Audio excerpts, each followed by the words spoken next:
Good day, everyone. Today we will discuss the literary works of Rizal, which is his poem entitled Mi Ultimo Adios. We know that Rizal offered his life to show his love for the country. In this poem, Rizal recalled the events that lead him to dedicate his life and works to his country and his dreams of freedom in the Philippines. Mi último adiós is a Spanish word for my last farewell. It was written by Dr. Jose Rizal.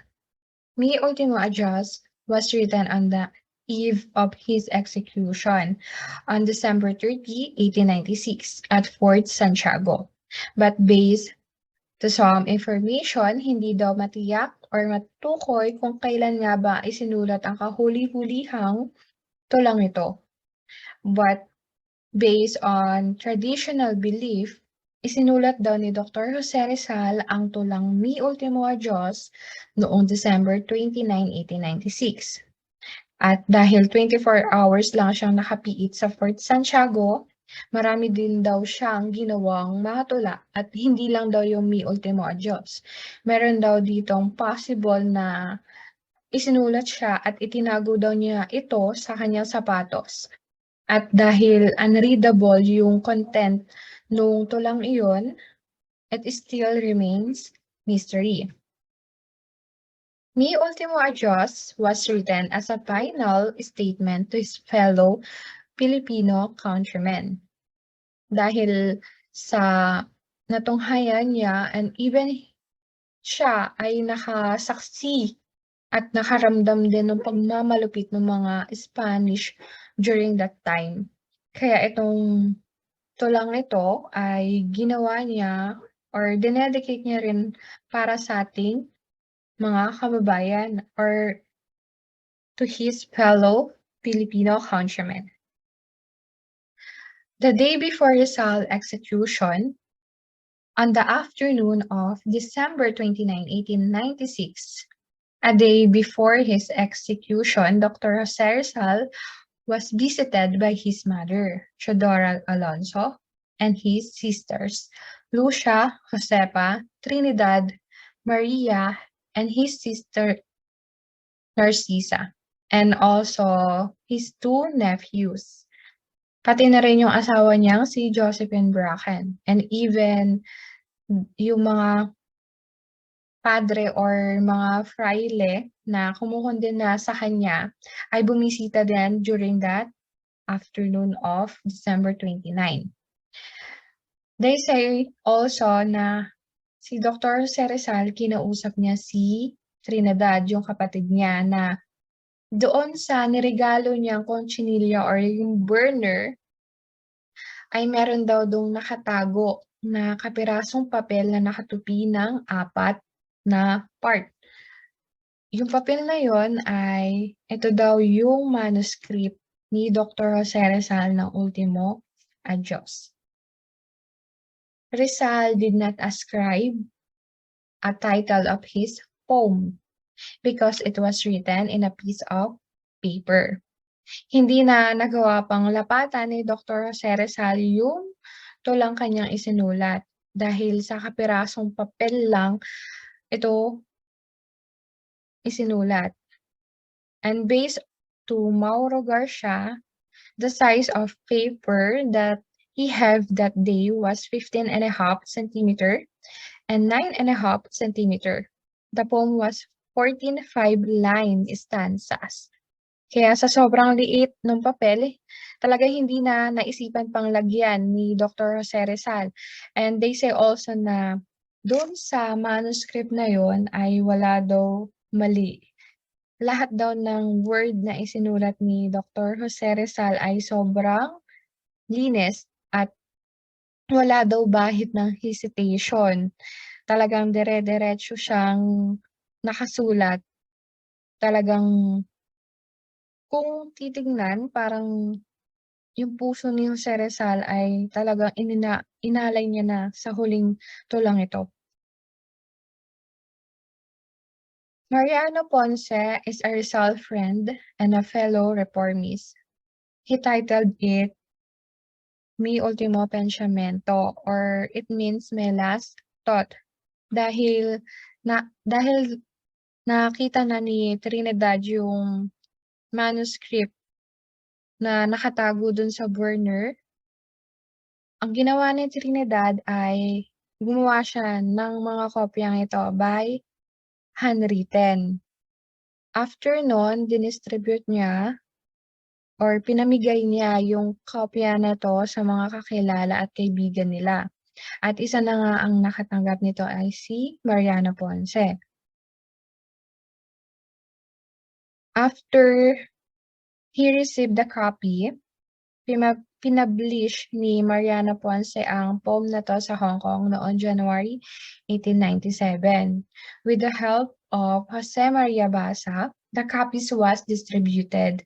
But it did not catch on. So, hindi daw bumenta yung mga kopya no Mi Ultimo Pensamiento.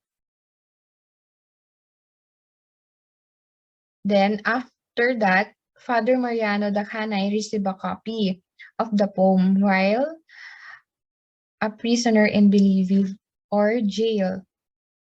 He also published it in the first issue of La Independencia on September 25, 1898, with the title Ultimo Adios. Father Mariano Dacanay renamed the poem under the title Mi Ultimo Adios. So, si Mariano Dacanay na, pinalitan niya yung title ng Mi Ultimo Pensamiento into Mi Ultimo Adios. After it sell a lot of copies, as it garnered more fame and importance as time passed. Kung dun sa kopyang dinistribute ni Mariano Ponce hindi bumenta, pero dito sa pag-distribute or pag-rename ng poem na 'to, tsaka lang naging or mas kinilala or naging fame pa yung Mi Ultimo Adios ni Dr. Jose Rizal. Dahil nga nakilala na yung Mi Ultimo Adios, the original copy of the poem was given to Rizal's wife, Josephine Bracken, by his sister Trinidad. Yung original copy na yon ay idinala ni Josephine patungong Hong Kong. Then after Josephine died, the Philippine government searched for the original copy of the poem and found it in a local in Hong Kong and asked for the corresponding payment to sell it to the government. Dahil naging tanyag na nga or kilala yung Mi Ultimo Adios ni Dr. Jose Rizal, nagkaroon ng interest itong lokal from Hong Kong na ibenta ito sa ating government nung time na nalaman niya na pinapahanap yung original manuscript nung tula.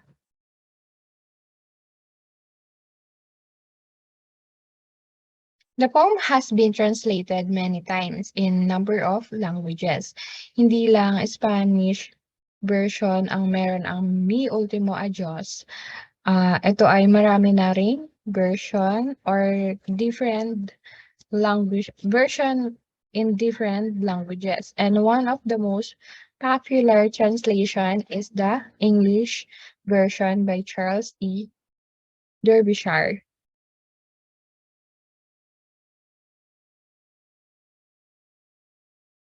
The poem was translated for the first time in Kapampangan by Monico Mercado in January 1897. And yung Tagalog version naman, it was translated by Andres Bonifacio. Dahil naging kilala na or naging tanyag na nga yung poem ni Dr. Jose Rizal, nagkaroon ito ng impact sa political. When the American colonizer who followed the Spaniards regarded the people as barbarians, lacking in education and civilization to run their own country.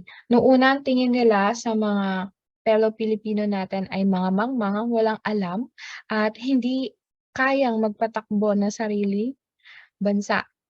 But nagbago yon when U.S. Representative Henry Cooper recited the poem before the U.S. House of Representatives when he was lobbying for Philippine self-government. And yung fellow congressman ni U.S. Representative Henry Cooper, nirecognize niya yung pagiging brilliant ni Dr. Jose Rizal, and it were moved to enact the Philippine Bill of 1902 and rename Jones Law and allowing self-government, and later known as the Philippine Organic Act of 1902.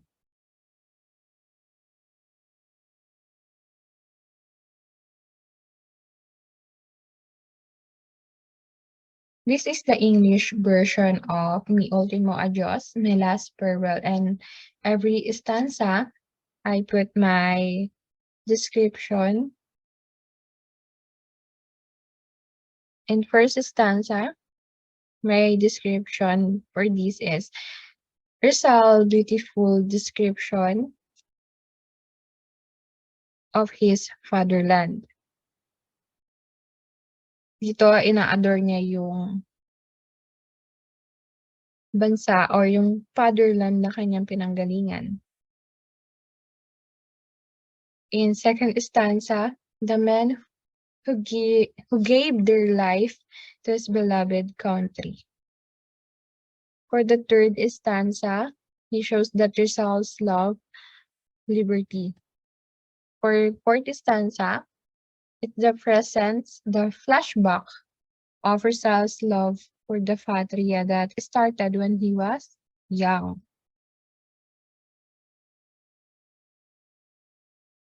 In fifth stanza, repeats Rizal's dream of complete liberation.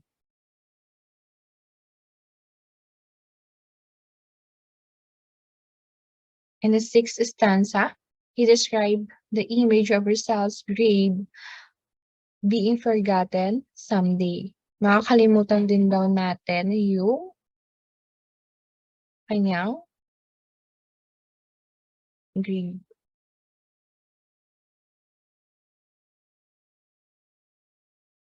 In seventh stanza, Rizal says he wants to see or feel the moon dawn, wind, and a bird over his grave. Tulinghaga. For eighth stanza, the metaphor of the sun drawing the vapors off to the sky. It signifies that the earth is being cleansed by the sun, like taking away the sorrows and tears that has shed, including his last cry. In ninth stanza, Rizal said that he also wants his fellow men to also pray for others who have died and suffered for the country. Gusto niya na huwag kalimutan yung mga sakripisyo ng mga namatay or yung mga fellow Pilipino na nag-sacrifice talaga para sa freedom natin ngayon. In 10th stanza, says that Rizal's tomb is on graveyard with the other dead people.